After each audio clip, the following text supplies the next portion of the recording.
আমরা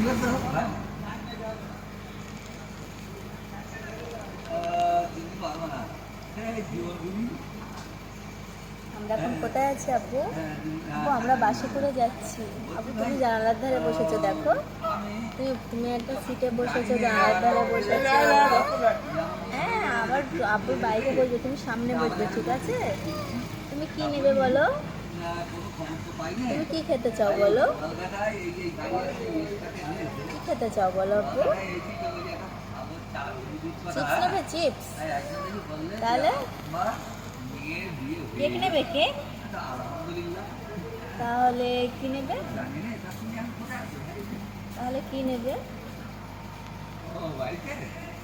রিমন, এখান থেকে হাওয়া আসছে জানো? বাসে উঠেছে রিমন। রিমন এই ফার্স্ট টাইম বাসে উঠলো, তাই না রিমন? রিমন এর আগে ওঠেনি, তাই তো? রিমন বাসে উঠে বসে আছে। চলো আমরা যাই তাহলে।